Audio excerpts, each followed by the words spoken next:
Problem से solution तक, astro तक, नो योर फेट। जिस तरह से कुंडली देख करके, कुंडली में कुछ खास पॉइंट को देख करके हम ये जान पाते हैं कि विवाह, वैवाहिक जीवन और बाकी जीवन का मामला कैसा है, उसी तरीके से हस्तरेखा में भी विवाह और विवाह संबंधी मामलों के लिए कुछ बिंदुओं पर हम विचार करते हैं। तो मामला विवाह का हो या वैवाहिक जीवन का हो, मुख्य रूप से 3 बिंदुओं पर विचार करते हैं।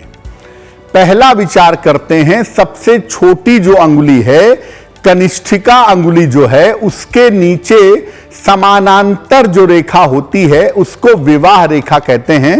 ये सबसे छोटी उंगली के नीचे का जो हिस्सा होता है, यहां एक रेखा होती है, इसको हम विवाह रेखा कहते हैं और इससे विवाह के बारे में जानते हैं। इस एड को स्किप करना तो बहुत मुश्किल है, पर लाइफ की प्रॉब्लम्स का सॉल्यूशन ढूंढना आसान। प्रॉब्लम से सॉल्यूशन तक, एस्ट्रो तक, नो योर फेट।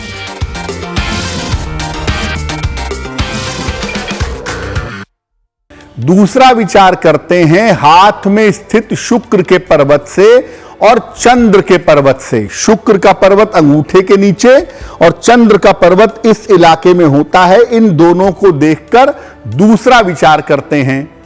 और तीसरे नंबर पे देखते हैं बृहस्पति को। बृहस्पति की स्थिति कैसी है, इसको भी देख करके हम विवाह के बारे में जानते हैं। बृहस्पति का पर्वत पहली उंगली के नीचे वाले हिस्से में होता है, जिसको हम बृहस्पति का पर्वत कहते हैं।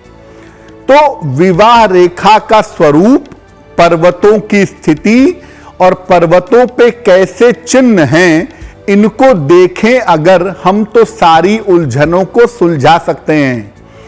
यानी पहले आपकी विवाह रेखा को देखेंगे, फिर शुक्र और चंद्रमा के पर्वत को देखेंगे, फिर बृहस्पति को देखेंगे। ये देखेंगे कि इन पर्वतों पर कोई चिन्ह तो नहीं है।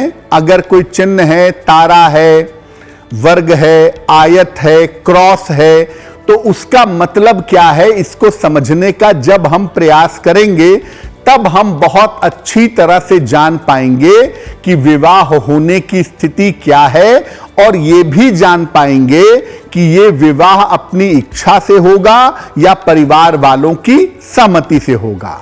तो इतनी चीजों को देख करके हम विवाह के बारे में एक एक जानकारी पूरी तरह से पा सकते हैं। एस्ट्रो तक ऐप पर आपको मिलेगा भविष्य से जुड़े हर सवाल का जवाब।